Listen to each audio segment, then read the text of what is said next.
Hi everyone, and welcome to the Buffett and Beyond Research Saturday Market Recap Letter. And this is for July 22nd, 2023. And remember, folks, if you want to live on the beach like Jimmy Buffett, you've got to learn how to invest even better than Warren Buffett. And folks, this is the beach we're talking about. Look at this sunrise, which the picture was taken just the other day.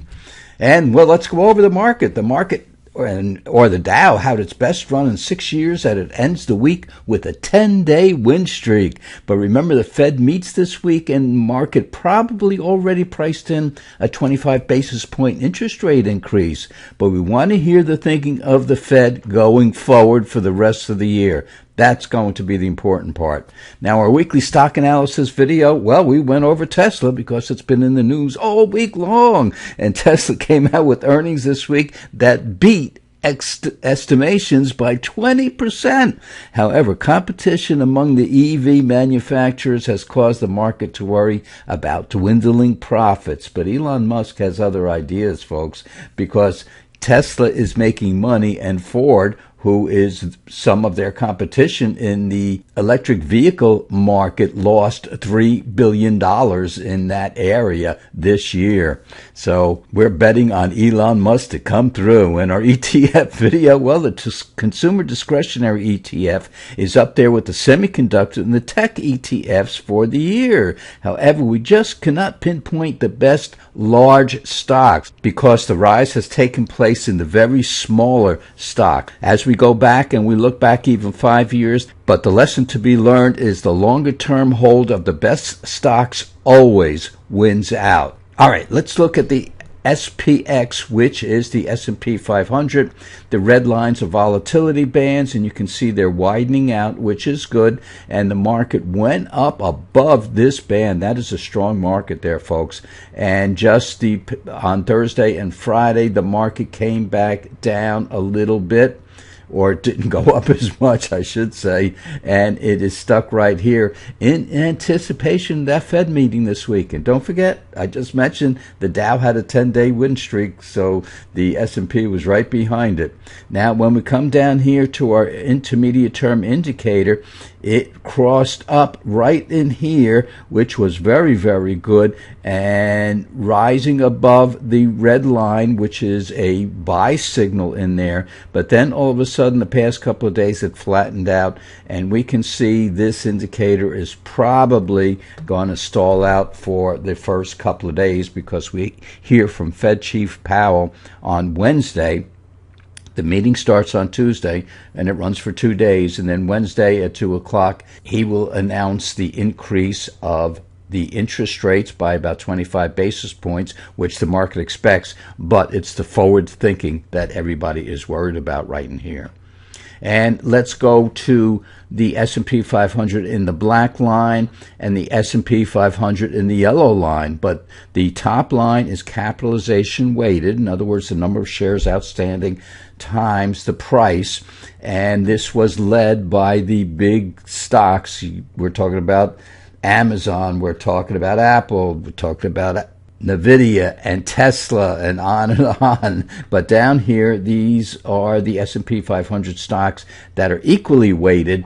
And you can see back here, we had a big scare because the top 7, 8 stocks in the S&P 500 were leading this little rally, and the rest of the S&P 500 was not participating. Now, since then, for the past almost 2 months now, the smaller stocks, or the rest of the stocks, I should say, because the S&P 500 is made up of large stocks, and therefore the rest of the market, or the rest of the S&P, has participated in this rally. Again, the key is the Fed meeting this week.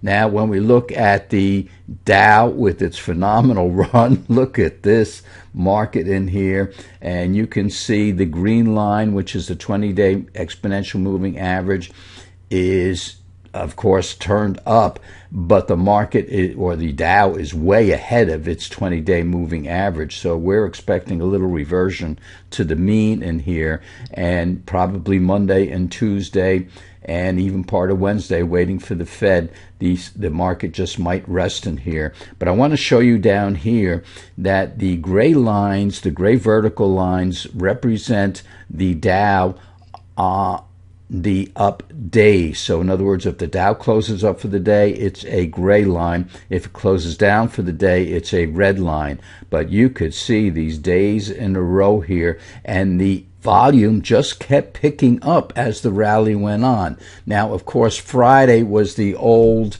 options expiration day, which takes place on the third Friday of each month. And so we expected to have higher volume because a lot of the options expired. So there's a lot of churning in there on a day like Friday, and the Dow was only a couple of points, so kind of petered out in there. But that's maneuvering in the markets. The options are being exercised or they're expiring worthless.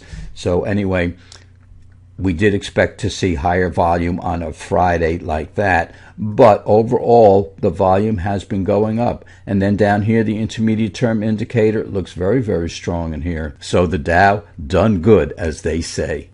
And then when we look at portfolio protection, the July Spider 410 put, which we use, this is about a $135,000 portfolio, and we protect it with 3 SPY put options, which equals about $135,000 worth of protection.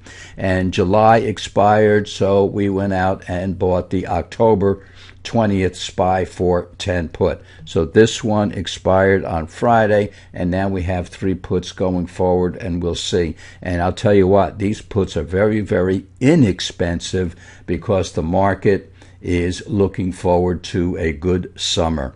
So we'll see what happens.